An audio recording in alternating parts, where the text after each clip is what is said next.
کہ آج کے اس نازک دور میں، اس مہنگائی کے ماحول میں غریب کے سینے کو بڑا چھری کراتے ہوئے نظر آ رہے ہیں۔ اے عزیزان محترم، یقین مانیے قسم خدا کی میں نے بارات میں جانا ہی بند کر دیا ہے۔ کہیں اگر مجبوری میں پھنس گیا تو چلا گیا، ورنہ بالکل بند کر دیا ہے۔ ایک تو سب سے بڑی چیز یہ ہے کہ آپ بارات میں جائیں، اور بارات میں جانے میں ایک سب سے بڑا معاملہ یہ ہے کہ اس میں بینڈ چل رہا ہے، اور بینڈ کے بعد میں دوسری بیماری یہ بنی ہوئی ہے کہ اس میں جیسے ہی آپ بارات میں جا رہے ہیں سب ادھر ادھر جو ہے ناشتہ لگا ہوا ہے گا، کبھی ادھر دوڑ کر کے آپ اٹھا رہے ہیں، کبھی ادھر جا کر کے اٹھا رہے ہیں، کبھی اس طرف جا کر کے اٹھا رہے ہیں۔ ارے بیٹھیے والوں نے آپ کو گھوڑا بنا کر کے رکھ دیا ہے۔ جس طریقے سے گھوڑا کبھی یہاں پر منہ مارتا ہے، کبھی آگے جا کے منہ مارتا ہے، کبھی اس جگہ پہ جا کر کے منہ مارتا ہے، آپ کی یہ نمائش کو دیکھ کر کے، آپ کے یہ ماحول کو دیکھ کر کے میں آپ سے پوچھنا چاہتا ہوں، کیا یہ تکلیف مولا کائنات کو نہیں ہو رہی ہے؟ کیا یہ تکلیف حضرت فاطمہ الزہرا کو نہیں ہو رہی ہے؟ کیا یہ نمائش کو دیکھ کر کے امام حسن امام حسین کو تکلیف نہیں ہو رہی ہے؟ کیا غوث اعظم کو تکلیف نہیں ہو رہی ہے؟ اے میرے بھائی، جب جلسہ ہوتا ہے، محرم ہوتا ہے، ہمارا ایک نعرہ ہوتا ہے، غوث اعظم کا دامن نہیں چھوڑیں گے، حسین کا دامن نہیں چھوڑیں گے، علی کا دامن نہیں چھوڑیں گے، نبی کا دامن نہیں چھوڑیں گے۔ آخر میں پوچھنا چاہتا ہوں کہ آپ نے نبی کا دامن آپ کے ہاتھوں میں ہے کہاں؟ علی کا دامن ہے کہاں؟ حسین کا دامن ہے کہاں؟ حضرت غوث اعظم کا دامن ہے کہاں آپ کے ہاتھوں میں؟ سوچنے کا مقام ہے میرے بھائی، توجہ دینے کا مقام ہے۔ امام حسن امام حسین کی والدہ معظمہ حضرت سیدنا فاطمہ الزہرا، حضرت علی تشریف لائے، فرمایا کہ اے فاطمہ ابو کے پاس میں چلی جاؤ۔ انہوں نے فرمایا کہ کیوں؟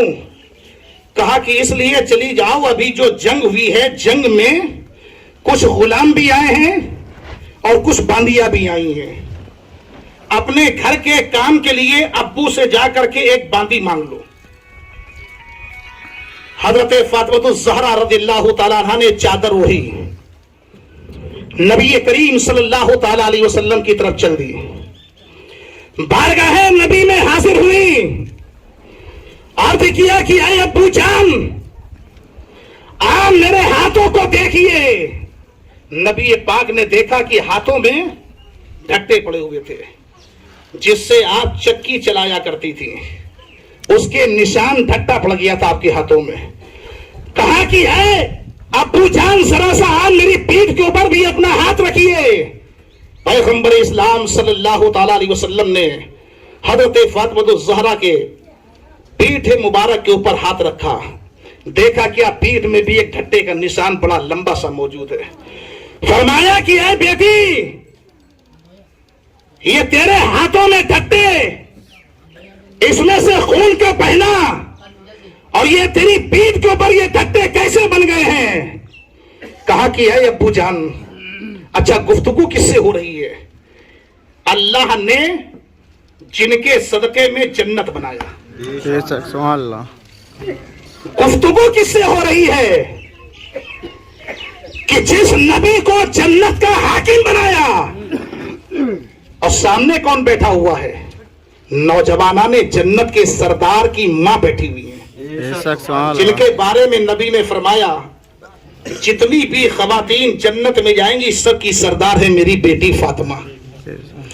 جنت کی سردار حضرت فاطمہ نبی سے کہہ رہی ہیں یا رسول اللہ میں چکی چلاتی ہوں اس لیے ہاتھ میں زخم ہے، اس لیے ہاتھ میں ڈھٹا پڑ گیا ہے، مشک میں پانی اٹھاتی ہوں، کسی بوڑھی کو دیکھا اس کے گھر میں پانی پہنچا دیا، پڑوس میں دیکھا کوئی نہیں وہاں جا کر کے میں نے پانی ڈال دیا، اپنے گھر کا پانی بھرتی ہوں، اس لیے پیٹ میں ڈھٹا ہے۔ اللہ کے نبی کریم صلی اللہ تعالی علیہ وسلم کی آنکھوں میں آنسو آ گئے۔ یہ آنسو کس کے آئے ہیں؟ جو رحمت للعالمین ہے، شفیع المذنبین ہے۔ اللہ کے نبی کریم صلی اللہ تعالی علیہ وسلم کی آنکھوں میں آنسو آ گئے۔ پیغمبر اسلام نے اپنی بیٹی کے ہاتھوں کو چوم لیا۔ اتنے میں حضرت فاطمہ نے فرمایا کہ اے ابو جان علی نے بھیجا ہے۔ کہا کس لیے؟ کہا کہ ایک باندی مجھے بھی دے دیجئے تاکہ گھر کے کام میں کچھ جو ہے ہاتھ بٹا سکے. اللہ کے نبی کی آنکھوں میں اشک تھے, آنسو تھے, بیٹی کی مجبوری اور ان کے ٹٹوں کو دیکھ کر کے, خون کو دیکھ کر کے, زخموں کو دیکھ کر کے پیغمبر اسلام رو رہے تھے.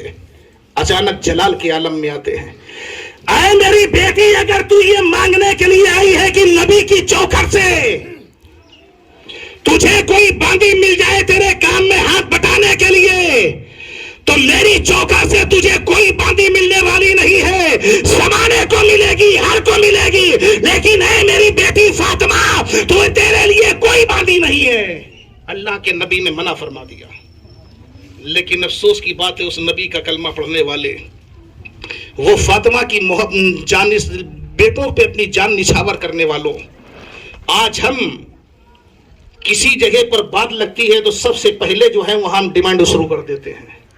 گاڑی چاہیے, یہ کھانا چاہیے, وہ کھانا چاہیے. ابھی میرے پاس میں ایک صاحب آئے, کہنے لگے حضرت میں نے ان لوگوں سے کہہ دیا ہے مجھے کچھ نہیں چاہیے, مجھے کچھ نہیں چاہیے. دلشاد بھائی ہمارے اچھی طریقے جانتے ہوں گے, ہمارے وہاں کے ایک صاحب ہیں, انہوں نے منع کیا کہ میں جو ہوں شادی میں کچھ نہیں چاہیے, کوئی ڈیمانڈ نہیں ہے, گاڑی ملے نہ ملے کوئی دقت نہیں ہے, لیکن ہمارے جو مہمان آئے ان کی خوشامد اچھی طریقے سے کر دینا. اب آپ بتائیے یہ ڈیمانڈ نہیں ہے تو پھر اور کیا ہے؟ کیا نبی کے زمانے میں یہ ڈیمانڈ ہوئی؟ کیا کسی صحابی نے یہ کہا؟ کیا امام حسین نے فرمایا یا کسی ولی نے کہا ہے؟ ارے جتنی حیثیت ہے اتنے آدمی کو لے جائیے, وہ جو بن جائے وہ کھلا دے گا.